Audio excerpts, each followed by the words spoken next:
ข้างนี้อัดแล้วพี่น้องเอ้ยแอมแล้วบัดนี้เนาะ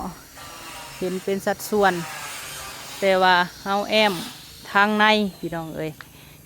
จงเล็กโซเล็กแนมมาแต่ไกลก็เห็นเล็กก่อนจึงเห็นฟ้าไม้เสื้อล่าทางในตากให้มันแห้งคักลีอันนี้เนาะไอเดียนี่แมนแม่บิ้งเพิ่นเนาะพี่น้องเนาะออกแบบเพิ่นสิโซ่เลยพี่น้องเอ้ยมันก็งามอีกแบบหนึ่งสังเกตเบิ่งบ่เวลาเฮาเข้าห้องน้ำห้องในเฮาก็สิแนมเห็นเล็กกันนะอันนี้หันแม่เพิ่นอาจสิให้ท่าใหม่บ่หรือว่าจังใดเนาะพี่น้องเนาะเดี๋ยวสิท่าแม่เพิ่นอีกครั้งโดยบ่ได้เนาะเพราะว่าการขโมยเนี่ยมันต้องอยู่กับเลยแม่นบ่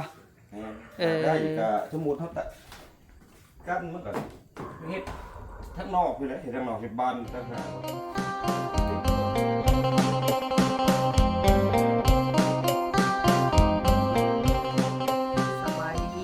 สบายดีสวัสดีพ่อแม่พี่น้องเบิดสุขุสุคนเด้อพี่น้องเอ้ยเนาะพบพ่อกับเป่าพามีอีกแล้วพี่น้องเอ้ยพบพ่อมื้อนี้มาเปิดคลิปอยู่เฮือนของแม่บิ้งมาพี่น้องเนาะนี่เปิดคลิปอยู่พี่เด้อพี่น้องเอ้ยเอามามื้อนี้พี่น้องเอ้ยเป่าพามีจักวันมุงเสือทั้งปีนบ่จักเนาะสิมาอัปเดตเบิ่งเวียกงานเฮานี่แหละพี่น้องเอ้ยเนาะโดยสิมาอัปเดตเบิ่งเวียกงานเฮือนซานของแม่บิ้งนี่แหละพี่น้องเอ้ยโดยเมื่อวานนี้เบาพามีนี่เนาะพี่น้องเนาะไปซื้อสีทาไหมพี่น้องเอ้ยสีไหมแดงนี่แหละจำนวน1 ถังเนาะพี่น้องเนาะ950 บาทแล้วก็สตินเนอร์1จำนวน380พี่น้องเอ้ยแล้วก็มีกระดาษทรายเน่3 อันราคา20 บาทกับ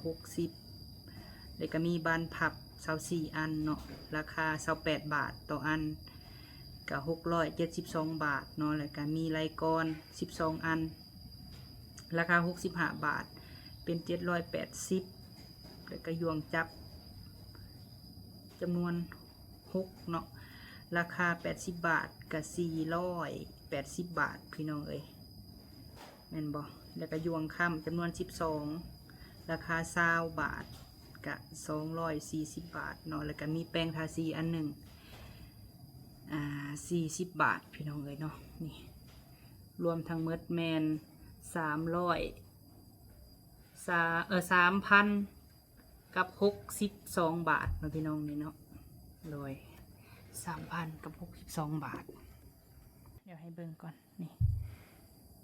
3,062 บาทที่เขาจ่ายไปเมื่อวานนี้พี่น้องเอ้ยบอกว่ามีถ่ายที่โทรศัพท์ไว้เนาะเลยกาบินฟ้าไหมเสื้อล่าเนาะพี่น้องเอ้ยบอกว่ามีสิถ่ายให้แม่คนเบิ่งแต่เขาสิจับแนวใดจับแบบนี้บ่มันจังถือเนาะมันกลับหัวพี่น้องเอ้ยนี่เนาะมันกลับฟ้าไหมเสื้อล่า2 ตับพี่น้องเอ้ยฟ้าไหมเสื้อล่าหั่น1,360 บาทพี่น้องเอ้ยที่ว่าเพิ่นลดราคาให้ปกติก็700 ตับหนึ่งเนาะนี่แหละตกอยู่1,360 บาทพี่น้องที่ว่าเฮาจ่ายเนาะถึงว่าสิบ่ได้มาถ่ายดูพี่น้องมาถ่ายเรื่อยก็อยากให้มันเห็นความที่ว่าเปลี่ยนแปลงพี่น้องเอ้ยเนาะความเปลี่ยนแปลงซื้อสีซื้อหยังมื้อนี้ทั้งสร้างรถเนาะเพิ่นก็มาลงมือทาสีพี่น้องเอ้ยทาสีก็มาผู้เดียวแน่สร้างกันเนาะก็มีแต่ว่าสิไปซื้อน็อตให้เพิ่นพี่น้องเอ้ยตัวใดบ่พอเนาะบ่พอมีก็สิไปซื้อแล้วก็แจ้งทั้งแม่บิ้งเพิ่นอันนี้ก็บ่ได้ถ่ายเพิ่นเบิ่ง2 มื้อแหละพี่น้องเอ้ยก็ย้อนว่าบ่พอมีอยากให้เวียกงานเฮามันคืบหน้าพี่น้องเอ้ยถ่ายแต่อันเก่าเนาะพี่น้องแบบเวียกเฮามันบ่คืบหน้าเพราะว่า2แอปแดงเฮาเพิ่นก็จับผิดเฮาอยู่พี่น้องเอ้ยเพราะว่าเพิ่นบ่ให้ถ่ายอันเก่าเนาะบ่ให้ถ่ายซ้ำเก่าโดยก็ประมาณนี้แหละเนาะมี2 บินพี่น้องเอ้ยที่ว่าเฮาใส่ใจที่ว่าให้เฮือนเฮ็ดซ่านแม่บิ้งมี3,062 บาทเนาะแล้วก็ 1,360 บาทพี่น้องเอ้ยเมื่อวานนี้แล้วก็มื้อนี้เนาะที่บ่าวพามีได้ไปซื้อเครื่องมาเฮ็ดเฮือนซานของแม่บิ้งพี่น้องเอ้ยไปเดี๋ยวจังได้เฮากะฝากก่อนในเด้อพี่น้องเอ้ยเนาะก่อนสิไปพี่น้องเอ้ยถ้าว่าใครเบิ่งคลิปของบ่าวพามีเนาะขอฝากอีกแน่พี่น้องเอ้ยเนาะฝากอีกช่องทางพี่น้องเอ้ยช่องทางที่ว่าติดตามเนาะพี่น้องเนาะเดี๋ยวสิให้เบิ่งก่อนฝากในเด้อพี่น้องเอ้ยฝากไปติดตามแน่นี่เนาะฝากไปติดตามอีกช่องทางพี่น้องเอ้ยช่องทางแอปฟ้าเนาะไปติดตามให้ในเด้อพี่น้องเขียนว่าบ่าวพามีอันนี้แหละเนาะแฟนเพจพี่น้องเอ้ยหรือบ่าวพามีแฟนเพจเป็นภาษาลาวภาษาไทยก็ขึ้นเนาะฝากไปติดตามในเด้อพี่น้องผู้ติดตามหากะ10,000 ท่านเนาะพี่น้องเนาะบ่าวพามีสร้างตั้งแต่วันที่5พี่น้องบ่ทันฮอดเดือนดอกฝากไปติดตามให้แน่นี่แหละเนาะเขียนว่าบ่าวพามีแฟนเพจเด้อพี่น้องสิติดต่อบ่าวพามีง่ายขึ้นเนาะโดยมื้อนี้กะพี่ละเพื่อนแม่บิ้งพี่ละพี่น้องเอ้ยปลาไม่เซอร่าบ่พอ2 ตับเนาะสั่งมาใหม่คือสีเก่าอะไรพี่น้องเอ้ยสั่งมาหอบ2กะทางไอ้สร้างเพิ่นทาเล็กยอมสีกันขโมยนี่แหละในทางแม่บิ้งพี่น้องเอ้ยผู้เดียวเนาะไอ้รถเนาะสบายดีเด้อไอเด้อโดย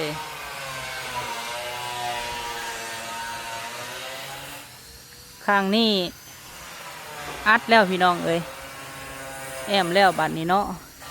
เห็นเป็นสัดส่วนแต่ว่าเฮาแอมทางในพี่น้องเอ้ยจงเล็กโซเล็กแนมมาแต่ไกลก็เห็นเล็กก่อนจึงเห็นฟ้าไม้เซอร่าทางในสร้างกับมาผู้เดียวเพิ่นกะนี่เนาะสังเกตเบิ่ง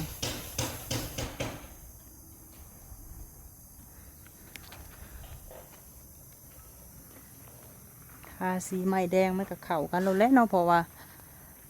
ไม้แดงทาไม้แดง900 กว่าเนาะทางน้อยๆหนึง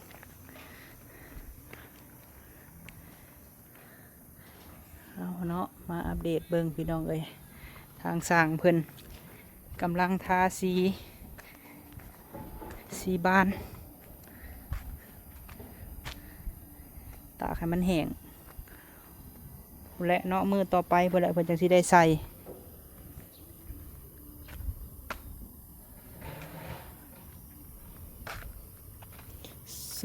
4 6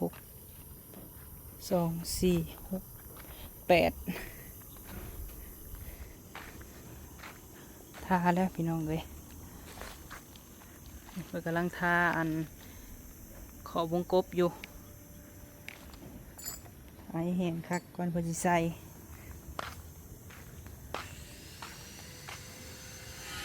สีไม้แดงเนาะมาทามันก็เข้ากันคักหัวสีไม้เลยพี่น้องเอ้ยสั่งมาเดี๋ยวขึ้นเบิ่งก่อนหลังจากว่า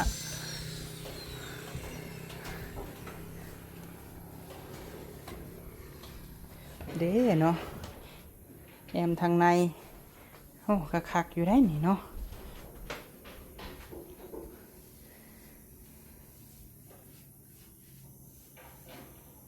เนี่ยมาทางนอกอะนั่นพี่น้องไอ้สิเห็นเล็กแบบนี้แต่ว่าเฮาแนมอยู่ได้นี่เห็นฟาร์มไมเซล่าอันนี้ท่าแล้วเดี๋ยวน้อยรถมันบ่แห้งคักปานใด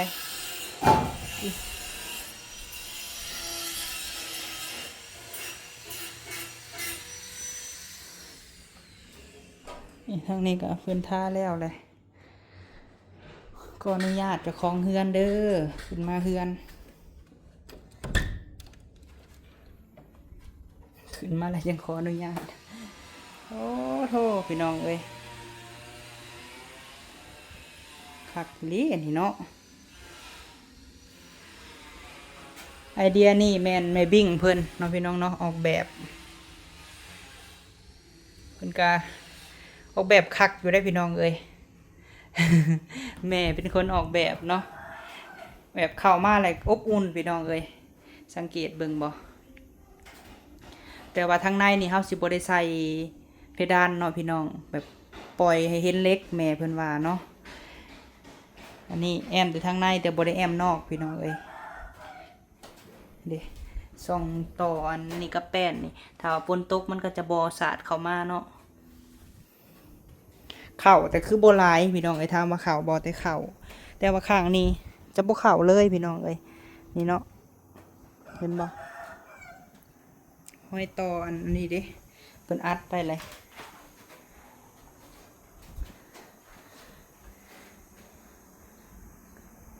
แม่เพิ่นคือสิถูกใจเนาะพี่น้องเนาะเจ้าของเฮือนเพิ่นเพราะว่า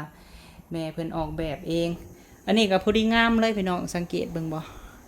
แต่ส่วนวงกบอีหยังต่างๆนี่สร้างเพิ่นคัดให้เลยเด้อเนาะทางสร้างรถเพิ่นคัดให้ถ้าแต่เข้าบ้านพี่น้องเอ้ยบาดนี้เพราะว่าสร้างก็มาผู้เดียวแน่ก็อาจเวียกเฮาก็จะซ่าน้อยๆนึงพี่น้องเอ้ยแต่สร้างก็เฮ็ดผู้เดียวถือว่าเก่งได้พี่น้องเอ้ยยอมรับอยู่กับสร้างรถนี่เพิ่นเก่งมาเข้าบ้านนี่ก็สิเข้าผู้เดียวนี่เม็ดเศร้าอันนี้เนาะความสูงของหน้าต่างเม็ดเศร้าเข้ามาเลยคือว่าอบอุ่นเนาะพี่น้องแต่ว่าเล็กนี่หันไม่บิ่งเพิ่นสิโซ่เลยพี่น้องเอ้ยมันก็งามอีกแบบหนึ่งสังเกตเบิ่งบ่เวลาเฮาเข้าห้องน้ำห้องในเฮาก็สิแนมเห็นเล็กกันนะอันนี้หันแม่เพิ่นอาจสิให้ท่าใหม่บ่หรือว่าจังใดเนาะพี่น้องเนาะเดี๋ยวสิท่าแม่เพิ่นอีกครั้งพวกแป้นพวกหยังสร้างคัดให้คักอีหลีนี่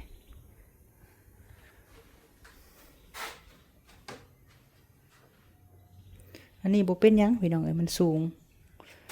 มันอยู่ในเด้ช่วงที่ว่าเฮาเฮ็ดแรกๆหันฝนมันบ่ได้สาดก็ฮอดพุ่นเนาะเวลาฝนสาดแล้วมันสาดเปียกอยู่นี้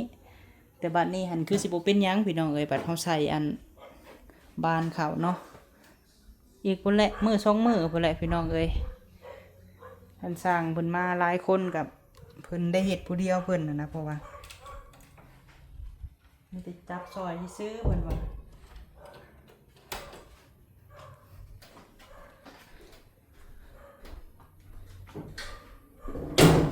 อุ้ยติดเล็กเห็นสีเมาสีแล้วอันนี้แหละอันทาง900กว่าค่ะโธ่โบหาผ้าปิดปากมาปิดเนี่ย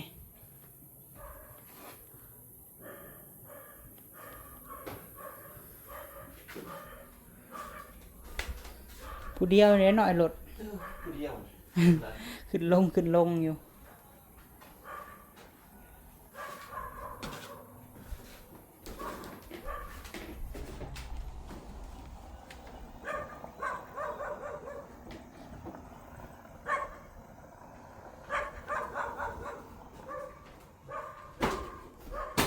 มีแต่ยังแต่น็อตหั่นเนาะ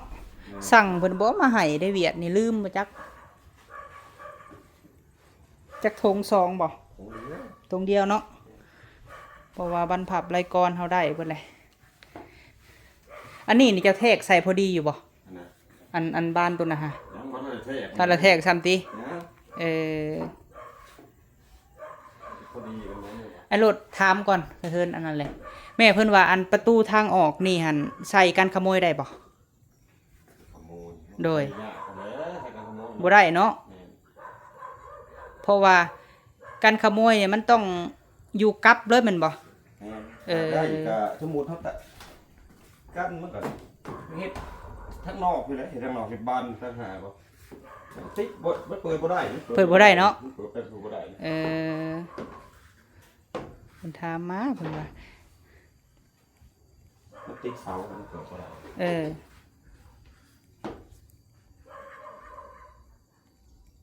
คันเข้าบ้านนี่ก็เข้าผู้เดียวบ่นี่แม่น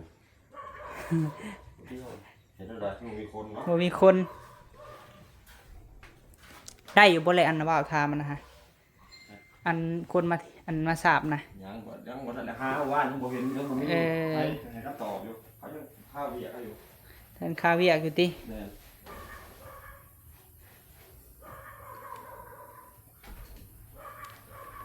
ข้าวเวียกเขาก็ลายเขาเอาเข้าได้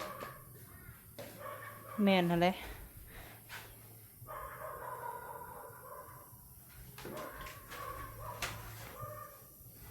เสร็จแล้วก็สิทาสีเนาะอันนี้เม็ด50ได้ทางหน้านี่เป็นก้อนอะไรเลยเย็นสูงกว่าตัวนี้เลยแม่นแบบว่าอัดเนี่ยก็คืออัดไว้เลยนะเพราะว่าส่วนลายบ่ได้ค่อยใครเดี๋ยวเนาะเฮาเห็นลายบ่อนนี่อันที่ว่าใส่กระจกประตูกระจกนี่บ่ค่อยได้ใส่มีแต่เปิดม่านเอา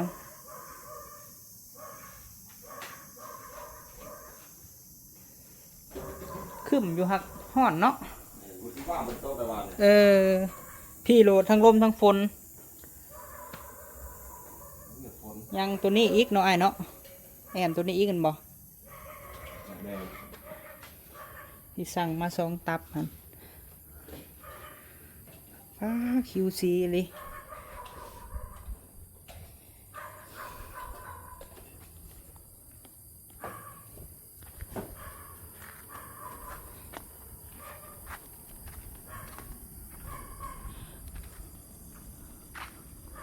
บ่ฮู้ว่าแม่เพิ่นให้อันปิดตัวนี้บ่เนาะพี่น้องเนาะที่เพิ่นว่ากับเบาพะมีหั่นเอาเสื้อล่ามาใส่อันเดียวนี่แหละเนาะที่ว่าเห็นสีอันนี่มันลอกนี่ถ้าว่าแม่เพิ่นเบิ่งก็ไม่ใช่แม่เพิ่นบอกพี่น้องเอ้ยน่าจะตัวนี้แหละเพราะว่ามันเป็นคางเนาะน่าจะให้ปิดคางนี่แหละพี่น้องไอ้คางเฮือนนี่แหละถ้าปิดก็จะเป็นเนื้อเดียวเลยนะเอาลงมานี่แผ่นหนึ่งนี่เพิ่นจะได้ตัดครึ่งนะตัดอันลวงยาวพี่น้องเอ้ย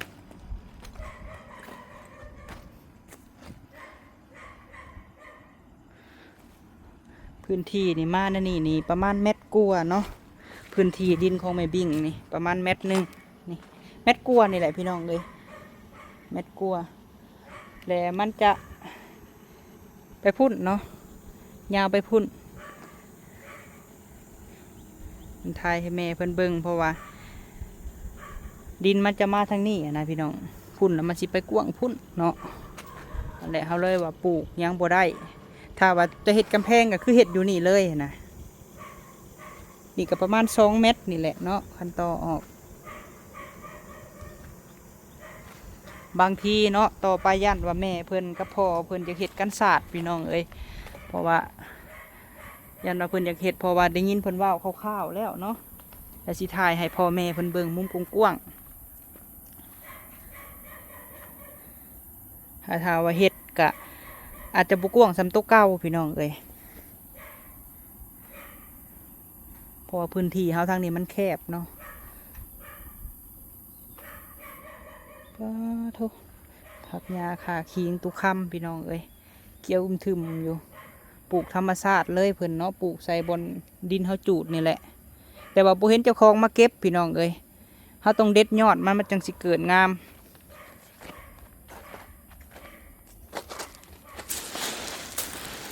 เนาะประมาณนี้แหละพี่น้องเอ้ยเดี๋ยวสิจบคลิปก่อนบ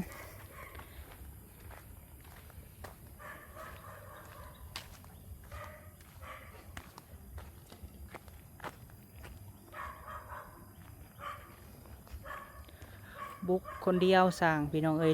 ลุยงานคนเดียวส่วงนี้เพราะว่าทีมงานเพิ่นกะไปหาเหตุงานหลายบอนแล้วก็ไปดำไห่ดำนาแน่อยู่ไทยไห่ไทยนาเนาะสำหรับคลิปนี้ก็สิได้จบคลิปก่อนเด้อพี่น้องขอบคุณพ่อกับแม่หลายๆเนาะไว้พบพ่อกันคลิปหน้ามื้อนี้เฮากะสิมาแจ้งพ่อแม่เลยเนาะที่ว่ารายการที่เฮาซื้อแม่น2 บินพี่น้องเอ้ย2 รายการเดี๋ยวเพิ่มเติมจังใดเนาะก็สิมาแจ้งอีกครั้งเด้อเนาะสำหรับคลิปนี้ไปแล้วพี่น้องเอ้ยสบายดี